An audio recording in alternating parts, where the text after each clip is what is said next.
Hi, it's Vic. Welcome back to my channel, and today I'm going to be showing you how I created this fun birthday card. So I'm using my favourite things stamps today. I've got Eat Lots of Cake stamp set and then the Odd Couple stamp set, and then I'm also going to be using a frame. So this is Time for Tea Designs, the wide stitched frames, and then I've also got some cardstock from Paper Mill Direct. So I'm just going to place that big frame over that piece of card, run it through my die cutting machine using that frame, and then I have my frame all ready to go. I've got my card base all ready, and then I also have a piece of A6 card which is going to go on top of my card base, and then the frame will go on top of that. But first I'm going to be using this die. This is Hello Bluebird, and I'm just going to go ahead and, using some white card, I've gone ahead and die cut some grass, and then I've used my Distress Oxide ink. I'm using Bundled Sage, and I'm just applying this onto the white card with a blender brush. And then once that's done, I'm then just going to clean up my surface, and then I'm going to add my pieces of grass onto that piece of white card that is going to go on top of the card base. And I'm adding a little bit more colour onto my card front, and I've got another Distress Oxide ink. This is Milled Lavender. So I'm just applying that very gently with a blender brush, and this is quite a light colour. Once my ink is all applied, I'm then going to go ahead and get them two pieces of grass. I've got some double-sided tape. I'm just placing that onto the bottom of the card, and then I'm adding another piece for the other piece of grass that's going to go on top of that one, and I'm just adding that to the card, flipping it over, and then I'm just trimming around the excess that's hanging off the edge. And then to give my card a little bit more texture, I have a worn lipstick refill. This is Distress Oxide ink. I'm just adding some water, mixing that up with my paintbrush, and then I'm just adding a couple of flicks to the card. And I usually do this on backgrounds just to give a little bit more interest. And now I'm moving on to my stamped images. I have some Copic friendly cards, I have my Memento Tuxedo black ink, and then all the Copics that I've used to colour, you will see them on the screen. So I'm just going to pop some music on and just quickly show you how I coloured up these images.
Once my images are coloured up, I've got my Jelly Roll white pen, and I'm just adding some highlights to my images, and then I'm going to go ahead and, just using my scissors, I'm going to go and fussy cut all my images out.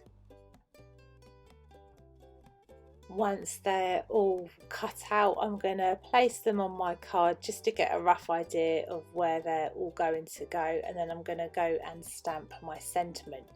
So I've just used the Happy Birthday sentiment, and I've gone ahead and used my Memento Tuxedo black ink, just to pop that onto the stamp, and then I've applied that over the card, and now I'm just adding some double-sided tape to my card base, and I'm adhering that piece that we've ink blended. And then for the frame, I've added some foam pads just to give it a little bit more height and dimension, and then I'll go ahead and figure out where to put all my images. And to me, the card, even though it looks nice, it looked a bit plain, so I'm going to go ahead, and I've got these fluffy clouds dies, and these are from Sunny Studios stamps, so I've gone ahead and just used some glitter cards, and I've just placed them onto my card. And then to finish up the happy birthday card, I've got some PVA glue, and I'm just going to go ahead and pop a couple of sequins onto my card, and that finishes up our video tutorial today. So thank you so much for watching. I'd love you to join me by subscribing if you haven't already, and if you have, thank you so much. See you soon. Bye.